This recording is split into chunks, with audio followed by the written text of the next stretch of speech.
안 될 거야. 그거 되겠어? 남들 시도해도 안 되잖아. 너라고 되겠어? 이게 컨텐츠냐? 좀 영향력이 있는 사람이어야 되는데 저한테 의미가 있는 사람이어야 되잖아요. 근데 저한테 의미가 있는데 책을 읽는 사람이 이런 거 없어. 나도 몰랐어. 나 몰랐어. 우리 아버지가 여자임을 잊어버려라. 넌 세계인으로 살아라 이거 했는데 책을 읽으라고 써 있는지 지금 알았어요. 저희 아버지 이거 나가면 아버지가 되게 좋아하시겠죠. 그러겠네. 되게 높은 꿈을 갖고 할 수 있는 한 최선을 다해서 그 꿈을 이루려고 노력하는 사람이에요.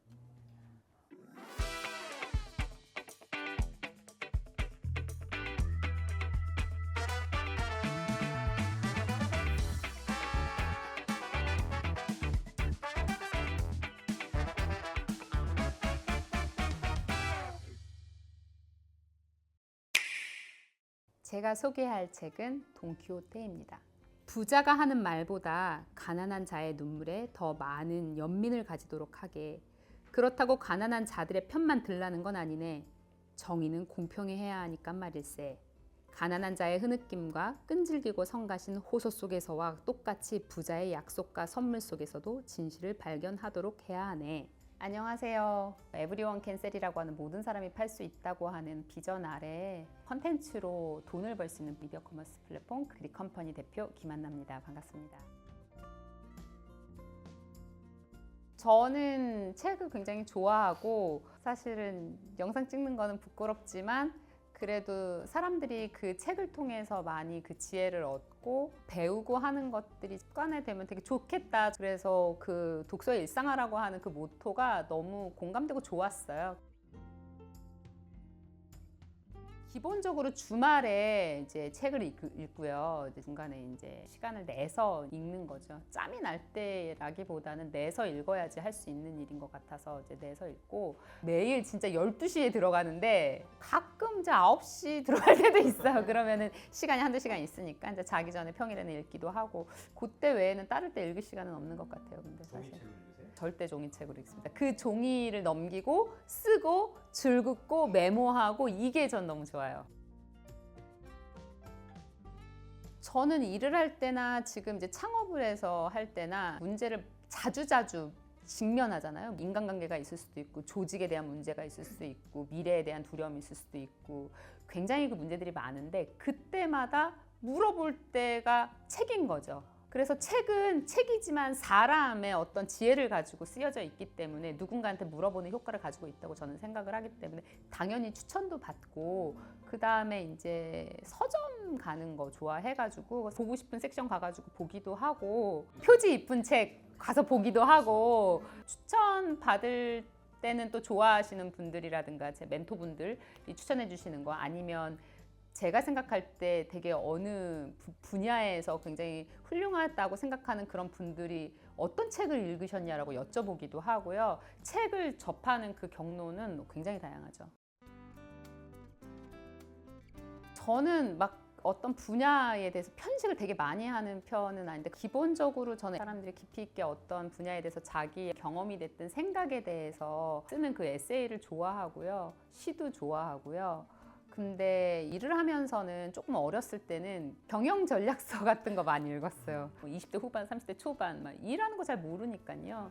전략서 같은 거 왠지 이제 읽으면 똑똑해질 것 같아갖고 일에 도움될까 봐 그렇게 많이 읽었는데 지금은 누군가의 오랜 고민 끝에 사람에 대한 이해가 되는 그런 책들 같은 것들을 많이 읽고 철학책 같은 거 본질에 가까운 그런 것들에 관심을 더 많이 갖고 읽는 것 같고 그리고 또 어렸을 때는 그런 남미 문학 되게 좋아했어요. 파블로 네루다 시인도 되게 좋아하고 거미 여인의 키스나 뭐 이런 나이가 먹어가면서 보는 관심사가 바뀌더라고요. 기억나는 책은 어른은 어떻게 성장하는가 책 선물해 주셨는데 끊임없이 그 성장을 하는 데 있어서 그 겸손함이라는 게 굉장히 필요하구나 라고 하는 게 저한테는 큰 인사이트가 되었던 책인 것 같고 그래서 꽤 많은 사람들한테 추천하기도 했고 또 옛날에 추천받았던 제레미 레프킨의 그 소유의 종말 한 20년 전에 쓰여진 책인데 너무 인사이트가 깊은 거죠. 벌어질 그 미래의 일에 대해서 본 것 같이 단어는 다르지만 정말 우리가 뭐 더 이상 소유하지 않잖아요. 사실 음악 같은 경우도 옛날에는 다 앨범으로 있어야 되는 건데 다 스트리밍으로 듣는 세상이 있고 소유하지 않아도 되는 세상에 오는 것 자체가 너무 신기하고 어떤 인사이트를 주는 책들이 너무 대단한 것 같아요. 김소연님의 그 마음사전이라고 하는 책, 제가 이제 우연히 라디오에서 듣고서는 이제 읽게 되었는데 너무 내가 내 마음을 잘 모르는 거죠, 사람이. 근데 그걸 보면서 되게 도움이 되었어요. 책이 가지고 있는 생각을 압축적으로 잘 정리해서 만들어낸 거잖아요. 내가 누군가의 그 지혜를 단 한 권으로 전달받을 수 있다는 건 엄청난 것 같아요. 독서라고 하는 것 자체에 엄청난 힘이 있고 여러 종류의 배움이 있지만 사람을 통해서 많이 배운다고 생각하는데 책은 깊이 있는 생각을 가지고 정리하고 탈고하고 이렇게 해서 만들어내다 보니까 저는 개인적으로는 그런 효과적인 지혜를 얻는 방법이라고 생각해서 책을 좋아합니다. 저는 이제 책을 읽을 때 그 습관 중에 이 책을 통해서 내가 무엇을 얻었고 무슨 행동을 할 것이냐 요거를 적는 거를 좋아해요. 다시 그걸 돌아봤을 때 무슨 행동을 해야지 같은 게 언젠가 그 안에 내면에 쌓여 있는 거죠. 그런 것들은 영상을 보거나 디지털로 하기가 참 쉽지가 않아요. 저도 이제 책을 들고 다니기가 무거우니까 디지털 책을 읽어보기도 했고 줄도 거보고 해봤는데 그 맛이 안 나요. 책이 너무 좋은 책이라서 되게 창업하고 나서 진짜 약간 위로되는 책이에요. 다시 이제 이 질문을 받으면서 생각을 하니까 울컥하더라고요. 주변 사람들이 돈키호테한테 하는 얘기가 저한테 하는 얘기 같은 거예요. 조롱받고 막 이렇게 하는 게 그게 너무 저한테는 이입이 되는 거죠. 돈키호테가 그렇게 막 조롱당하고 근데도 막 그냥 씩씩하게 가잖아요. 저한테는 돈키호테가 되게 위로였기 때문에 누군가한테 힘들 때 위로가 되면 좋겠다는 생각이 들어서 돈키호테가 생각났어요, 저는.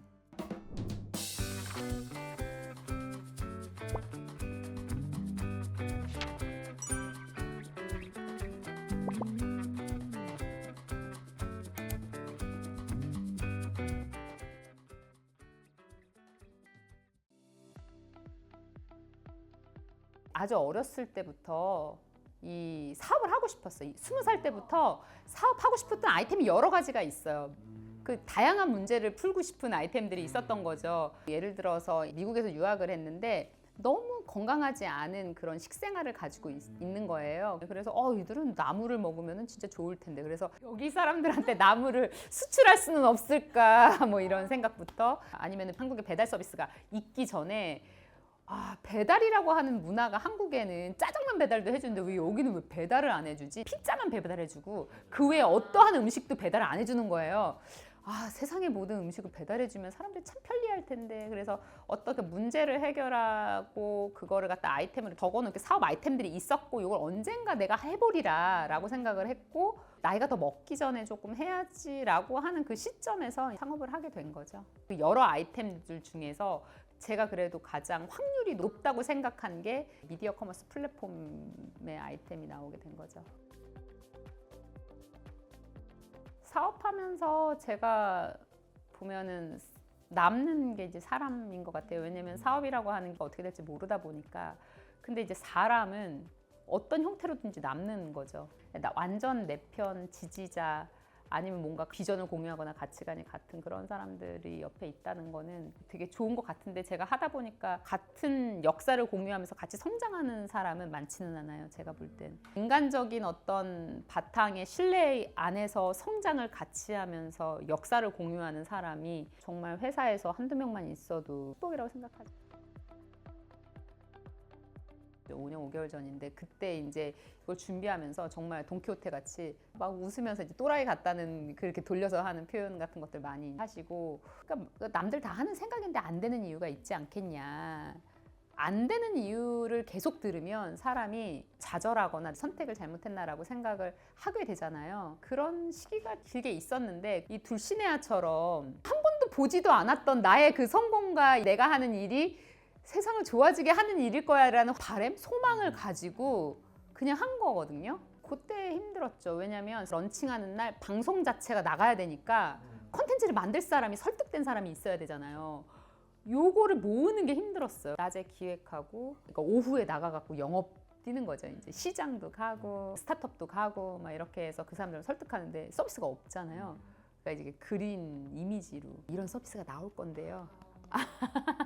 돈키호테도 보지 않은 둘시네아를 믿고 세상의 정의를 찾아서 떠나는 것처럼 그 보지 않았던 것에 대한 어떤 믿음을 갖고 지지해 주시는 분들이 있었거든요. 서비스를 런칭하기 전에 그 지지해 주셨던 그 셀러분들 계세요.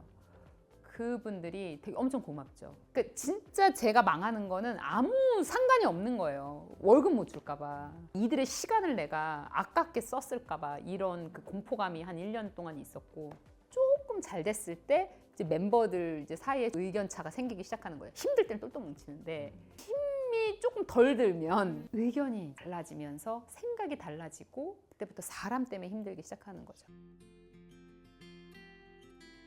제일 먼저 만나주신 분이 누구냐면은 슬라임 코리아 인세미 대표님이 계신데 그때 슬라임이 완전히 유행이었어요. 그 대표님이 제일 먼저 답장을 하셨고 오 이거 너무 말되는 서비스예요. 저도 이거 해볼게요. 막 이렇게 하면서 그게 너무 힘이 됐어요. 너무 고맙고 그 대표님이 지금은 안 하시지만 아주 가끔 제가 인사드리는데 그분도 기억 남고 어떤 또 대표님은 그 사장님 계신데 일반 떡이 아니고 젊은 사람들이 좋아하는 떡을 만드셨는데 새로운 떡을 새로운 컨텐츠와 마케팅 방식으로 팔아보고 싶다고 오셨어요. 근데 그때 빈손으로 오지 않으시고 떡을 이만큼 갖다 주셨는데 저희가 그때 배고프고 힘들고 돈 없을 때거든요. 전 이제 회의실이 없어서 미팅하러 커피숍 갔다 오고 떡은 회사에 놔두고 떡을 다 먹은 거 멤버들이 너무 맛있어서 야, 이거 대박 나겠는데 막 그렇게 했던 기억이 나고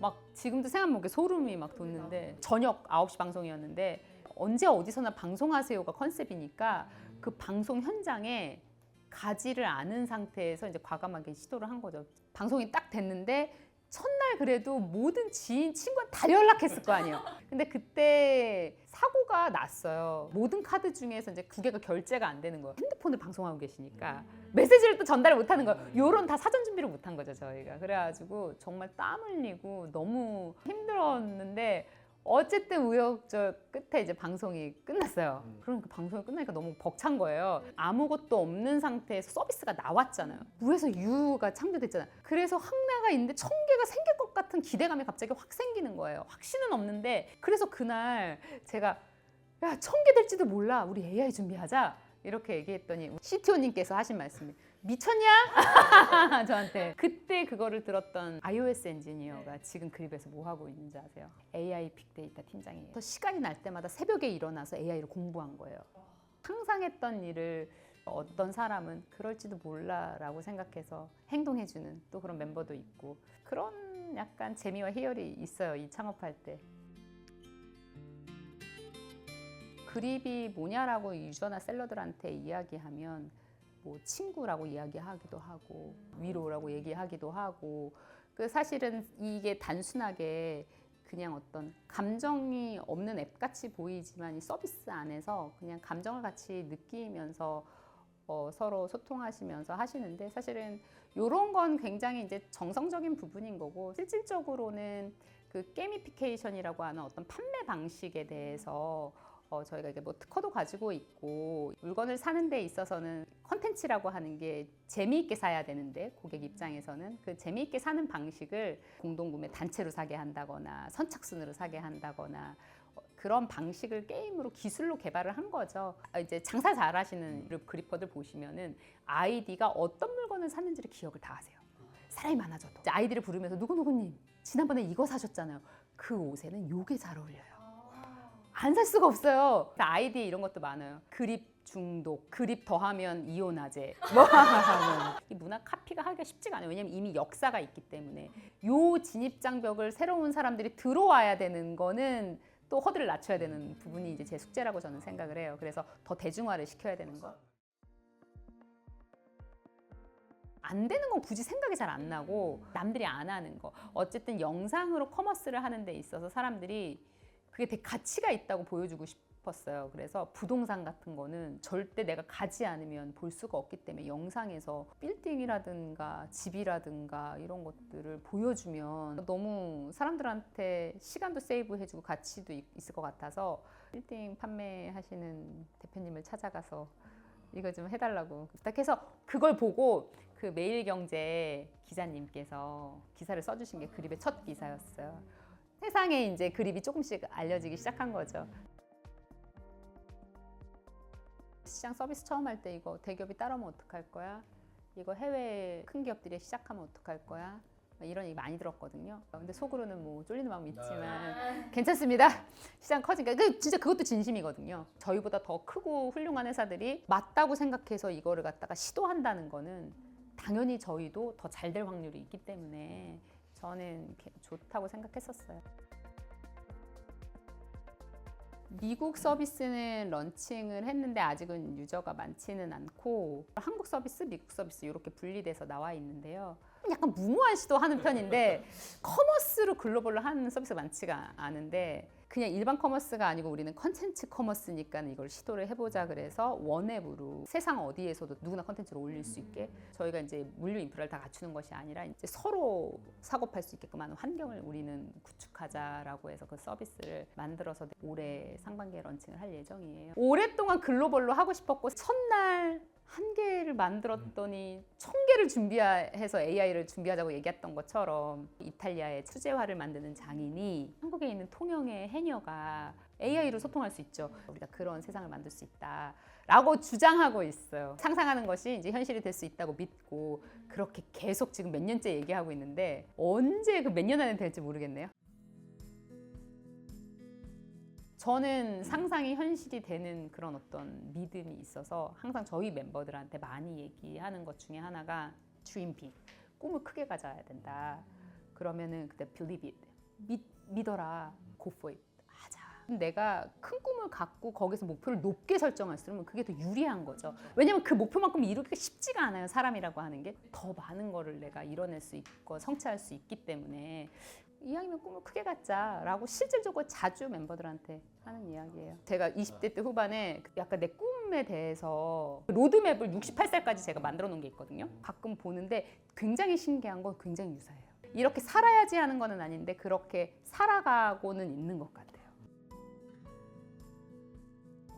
이제 전쟁고아를 돕는 학교를 짓는 게 마지막 커리어예요. 저는 이제 국제관계를 전공했어요. 그래서 어려운 일 같은 거에 관심이 많았어요, 대학교. 가장 어려운 환경은 전쟁이 계속 있는 곳이라고 생각을 한 거고 어른들, 시니어들 도울 수도 있지만 아이들은 성장할 가능성이 높고 영향력을 받았을 때 영향력을 더 끼칠 확률이 높잖아요. 제가 약간 뭔가 이렇게 선택을 할 기로에 있을 때 이 평탄하고 쉬운 길보다 이상하게 좁은 길을 선택을 제가 주로 하더라고요. 그리고 제로 투 원도 좋아해요. 그래서 뭔가를 잃어도 다시 0부터 시작하는 거에 대해서 그거에 대한 두려움은 크게 없어요.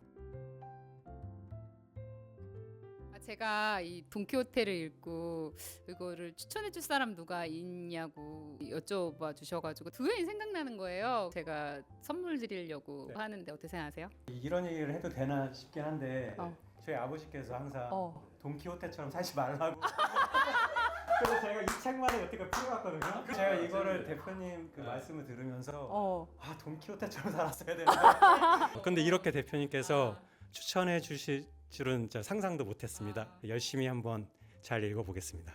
감사합니다. 미쳐서 살 때 행복한 거거든요. 무모하게 달려가는 거거든요. 나다운 거는 내가 믿는 걸 행동하는 거. 내가 어떻게 살아야 되는 거는 생각보다 그 생각대로 사는 건 쉽지가 않다고 생각해요. 누군가가 선한 의도의 행동을 누적적으로 계속하지 않으면 세상이 좋아지지 않을 거라고 생각해요.